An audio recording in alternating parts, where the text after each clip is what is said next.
kung nakaganyan sana, hindi sasabing ibaba. Kasi nakababa na yan eh. Kaya ang ibig sabihin niyan, yung mga NBI agent, mga kababayan, nung nagbe-verbal warning si General Mau Aplasca, nakataas yan. Okay?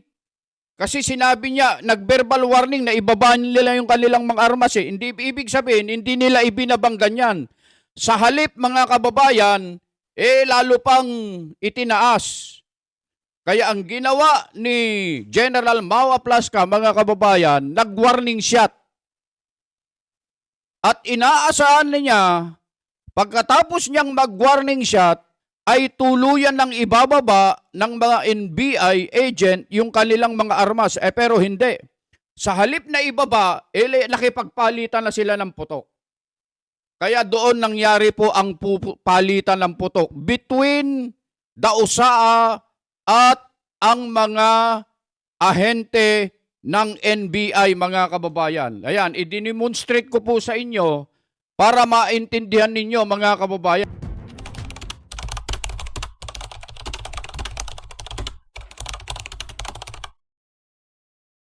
Pagbati po sa inyong lahat, mga kababayan at mga mahal po naming taga-subaybay. Ako po si Just Vlog. Rekta na kagad tayo, mga kababayan. Napakarami po ang lumabas na bersyon tungkol po sa nangyaring kaguluhan sa Senado, lalong-lalo na po sa punto na nagkaroon po ng putukan, mga kababayan. Oo. May bersyon ang mga media, magkakaiba po yung version po nila eh. Malalaman mo talaga yung mga bayaran at hindi pagdating sa media, mga kababayan. Oo. May version ang mga vloggers ng maka-administrasyon. May version ang mga vloggers na maka-Duterte. May version din ang mga iba't ibang mga content creator, mga kababayan. May version ang mga matatanda, may version ng bata, may version ng mga dalaga at binata. Magkakaiba po ang version ng nangyaring kaguluhan, mga kababayan, sa Senado. May version din ang mga nasa Senado mismo, nasa Senado mismo, at may version din lalong-lalo na yung mga tumakas ba yon? Yung mga umalis, may version din bago mangyari ang kaguluhan sa Senado, mga kababayan. Kilala nyo sila, yung mga umalis bago nangyari ang kaguluhan. Hindi ko na sasabihin kung sino-sino sila. Pero sila yung mga senador na mga minority. Halos lahat sila, mga kababayan, sila yon, mga kababayan. Ngayon naman, mga kababayan, ang pinaka-aabangan nating bersyon ay walang iba, kundi ang bersyon ng Queen of Presscon, mga kababayan. Opo. Ito, kapag ka napapanood ko po, nagpa-presscon ito, inaabangan ko po ito eh. Kasi lahat ng sasabihin nito, palibhasa, nasa PCO po ito, Undersecretary, Presidential Communications Office, lahat ng sasabihin nito ay may pagpapatibay muna ng Presidential Office, kasi presidential nga eh, bago niya ito ilapag, bago niya ito ibagsak, mga kababayan. Kaya marami sa ating mga kababayan ay natutuwa, mga kababayan. Yung iba ay nagiging kaaliwan nila ang pagbabalita, pagbibigay ng impormasyon. Lalong-lalo na kapag may naka-schedule na press conference ito, talagang inaabangan ng mga kababayan ito, mga kababayan. Oo. Siya po ay walang iba, pakikinggan natin to yung bersyon ni Auntie Claire, mga kababayan. Oo. Ano ba ang bersyon ni Auntie Claire tungkol sa nangyari sa Senado, mga kababayan? Eto pakinggan natin. Auntie Claire, pasok! Noong nakita ng USAA na mayroong NBI agent sa GSIS, katabi ng Blue Guard, Mm. nakita na agad na naka-gear up Mm. ang OSAA. Mm. Nag-vest at naghanda sa isang operasyon. Pagdating sa bridge sa GSIS premises, tinanong ng OSAA ang NBI agent na nakaupo, lamang kasama nga ang isang Blue Guard ng GSIS.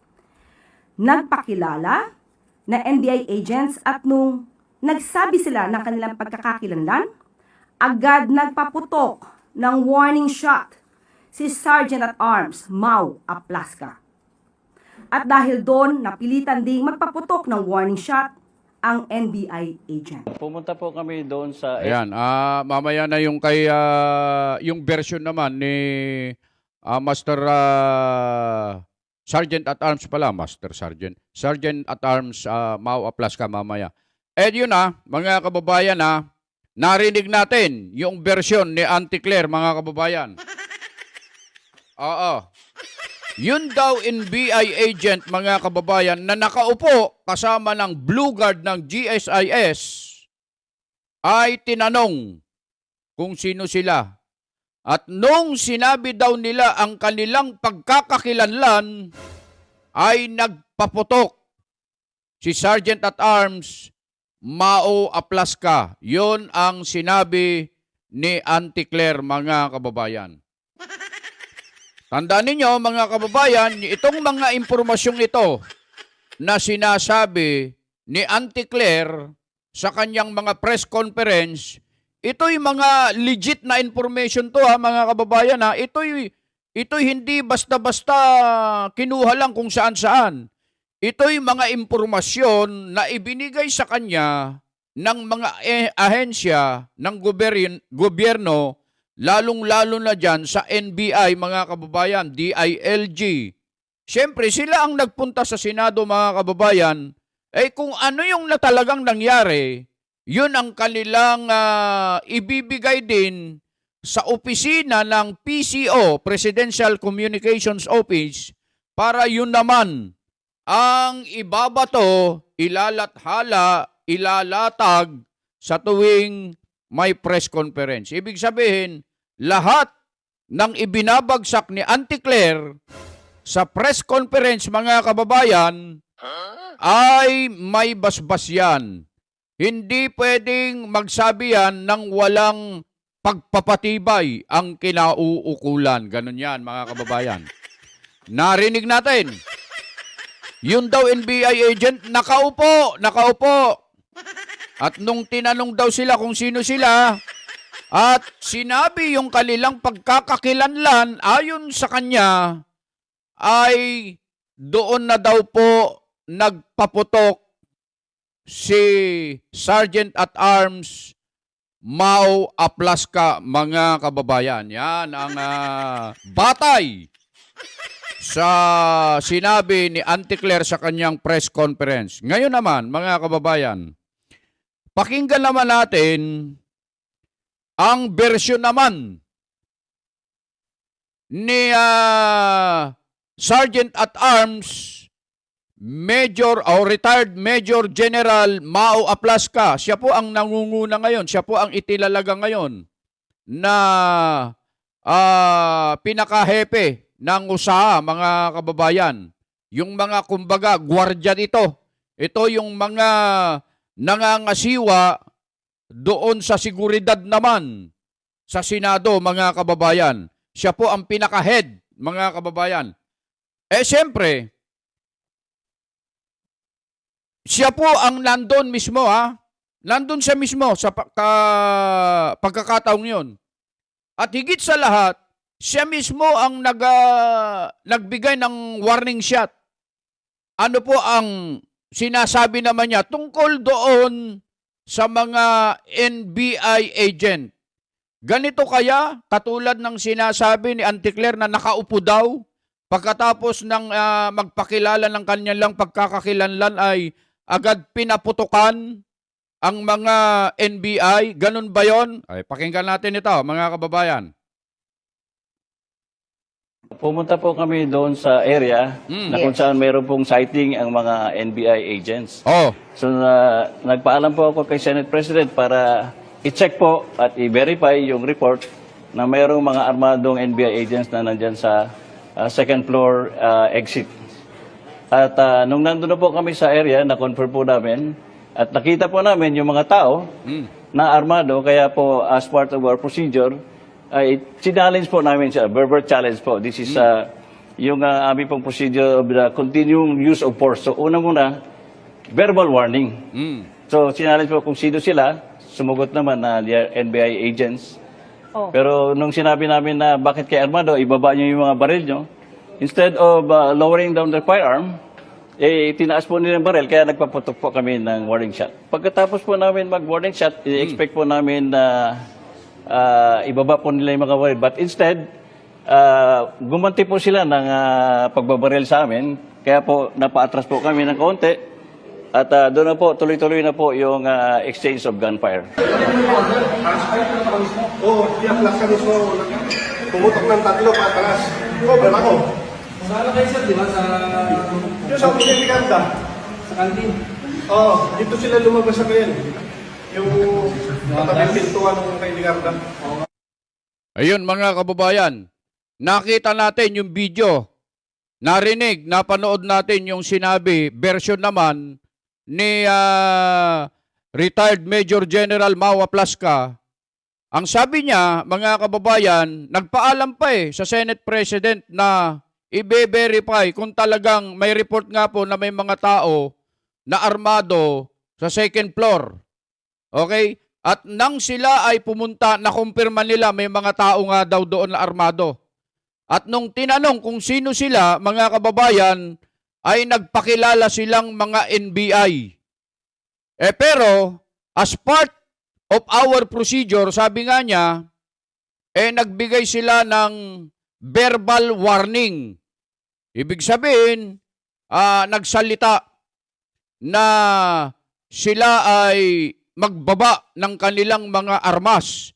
Tinanong nila sila, bakit may mga armas kayo? Ibaba nyo yung inyong mga armas. At sa halip na ibaba ang kanilang mga armas, ayon kay Mau Aplasca, mga kababayan, itinaas po nila yung kanilang mga armas. Kaya doon nangyari o nagbigay ng warning shot itong si retired Major General Aplasca, mga kababayan. At nang marinig yung warning shot, ayon sa kanya, dahil ang inaasahan niya, pagkatapos niyang mag-warning shot, mga kababayan, ay ibababa yung kanilang mga armas. Pero sa halip na ibaba yung kanilang mga armas, mga kababayan, ay nakipagpalitan po sila ng putok. Hindi po nag-warning shot din ang NBI, kundi nakipagpalitan ng putok. Pinutukan sila. Kaya doon na po nangyari yung exchange ng putok, sabi ni Major General Mau Aplasca, mga kababayan. Yun yung salaysay niya, mga kababayan. Parang ganito. Bibigyan ko po kayo ng tawag dito, example. Or bibigyan ko po, i-demonstrate ko po. I-demonstrate ko po para makita ninyo at makuha ninyo yung sinasabi ni General Mau Aplasca, mga kababayan. Eto, meron akong laruan dito, laruan ito. I-check muna natin. Ayun, empty siya, walang laman, mga kababayan. Nung chinek, yung mga armado sa second floor, ayon sa salaysay niya, na-verify nila na may mga tao doon. Nakita nila at nagtanong kung sino sila, nagpakilalang NBI. Nag-verbal warning. Bakit kayo may mga armas? Ibaba nyo ang inyong mga armas. Sa halip na ibaba, hindi naman sasabing ibaba kung nakataas na yan eh. Halimbawa, nakaganyan, hindi sasabing ibaba. Kung nakaganyan sana, hindi sasabing ibaba. Kasi nakababa na yan eh. Kaya ang ibig sabihin niyan, yung mga NBI agent, mga kababayan, nung nagbe-verbal warning si General Mau Aplasca, nakataas yan. Okay? Kasi sinabi niya, nag-verbal warning na ibaba nila yung kanilang mga armas eh. Hindi ibig sabihin, hindi nila ibinabanggan yan. Sa halip mga kababayan, lalo pang itinaas. Lalo nilang, sabi nga nila sa halip na lower your firearms, sa halip na i-lower, itinaas pa. Parang magbabadya na o kaya pupunta na doon sa talagang puputok sila, parang ganon. Kaya ang ginawa ni General Mau Aplasca, mga kababayan, nag-warning shot. At inaasahan niya, pagkatapos niyang mag-warning shot, ay tuluyan ng ibababa ng mga NBI agent yung kanilang mga armas. Pero hindi. Sa halip na ibaba, nakipagpalitan na sila ng putok. Kaya doon nangyari po ang palitan ng putok between the USAA at ang mga ahente ng NBI, mga kababayan. Ayan, i-demonstrate ko po sa inyo para maintindihan ninyo, mga kababayan. Iba kasi, hindi nila alam yung ibaba. Baka ang alam nilang ibaba ay ilalapag doon sa babang ganyan. Hindi po ganon. Ibababa lang na ganyan. Okay? Kasi mga alagad sila ng batas. Hindi naman mga kalaban na kriminal yan. Kapag ka-kriminal yan, talagang ipapalapag yan sa lapag, sa flooring. Pero pagka ikaw ay alagad ng batas at sinabing ibaba, lalo na kapag NBI ka naman, nagpakilala kasing NBI, ilo-lower mo lang, ganyan. Na huwag kang aasta na makikipaglabang ka. Kasi pareho kayong nasa gobyerno po Ganon po yun, mga kababayan. Hindi po yung ilalapag mo sa flooring. Hindi po ganon. Para maintindihan nyo lang po. So sa halip na i-lower, tinaas po nilang ganyan. Kaya nag-warning shot. At noong nag-warning shot, lalo pang itinutok. Itinutok sa kanila at nakipagpalitan sila ng putok. Ganon po ang nangyari dyan, mga kababayan. May pre-demonstration pa para maintindihan ninyo, ha? Oo. Ngayon, mga kababayan, sa bersyon ni Auntie Claire at bersyon ni Ginoong Mau Aplasca, sino sa dalawa ang paniniwalaan ninyo? Sino sa dalawa ang nagsasabi ng totoo? Yun bang nagpapa-press conference lamang?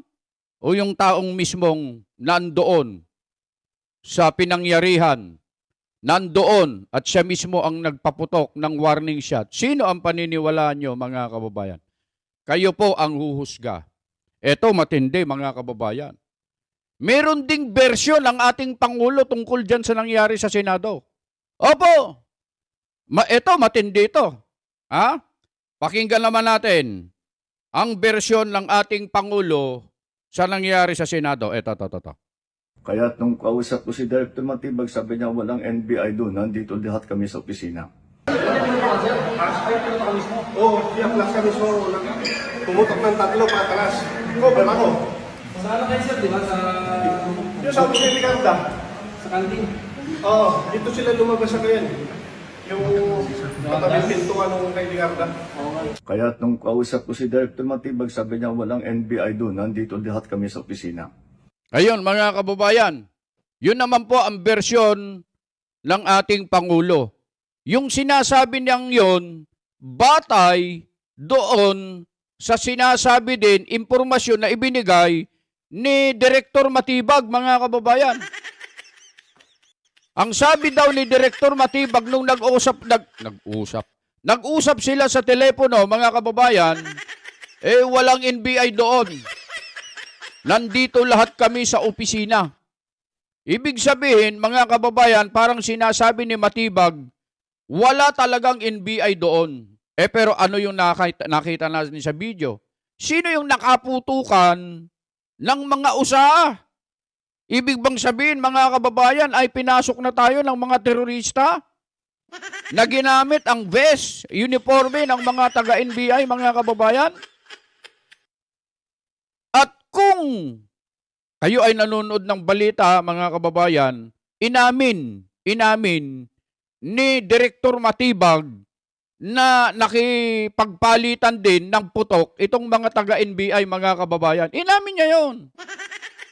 Ibig sabihin, mga kababayan, itong si Direktor Matibag, mga kababayan, hindi po ito nagsasabi ng totoo. Oo! Hindi ito nagsasabi ng totoo. Anong katunayang hindi nagsasabi ito ng totoo? Sabi nga ni Senate President Alan Peter Cayetano, mga kababayan, sa 5 na sinabi ni Direktor Matibag, 6 ang mali. Ano ibig sabihin yan, mga kababayan? Lahat ng sinasabi ng taong ito, mali, mga kababayan. Binigyan mo ng impormasyon ng Pangulo ng Pilipinas na mali naman. Kung ano kasi yung sinabi mo sa Pangulo, siyempre yun ang ipaparating niya sa mga tao. Yun ang sinabi ng direktor ng NBI na si Direktor Matibag, ipinarating niya sa Pangulo na walang NBI doon, kaya yun ang sinasabi ng Pangulo. Sino itong mga nakaputukan, nakipagpalitan ng putok sa mga usaha ngayon? Kaya mga kababayan, kaya namin isiner ito para kung ano man ang version na napapanood nyo sa social media, saan mang platform yan, sino mang vlogger yan, influencer, media, at kung sino-sino pa na nagbibigay ng version tungkol dyan sa nangyaring kaguluhan sa Senado, ito, mga kababayan, binigay namin ito sa inyo. Napanood nyo na. Kayo na po ang huhusga. Mga kababayan, na-share lang namin para lang sa ganon, mabigyan kayo ng kahit na konting kaalaman, kabatiran, tungkol sa mga totoong nangyari. Beno, hindi na natin patatagalin to, tatapusin na natin dito, mga kababayan. Pero bago tayo magtapos, gusto kong batiin ang lahat po ng ating mga kababayan sa Luzon, Visayas at Mindanao, lahat po ng mga kapatid po na nanonood po sa amin. Nagpapabate, nagtitiyaga, nagko-comment dyan sa ating comment section, sinasabi kung saan sila lugar at distrito. Mga kapatid, kumusta po kayong lahat at salamat ng marami sa inyong suporta. Sa lahat po ng mga OFW na patuloy po na sumusubaybay din sa ating munting programa, lagi po naming sinasabi, nasaan man po kayo, ano man po ang inyong ginagawa, lagi po kayong mag-iingat.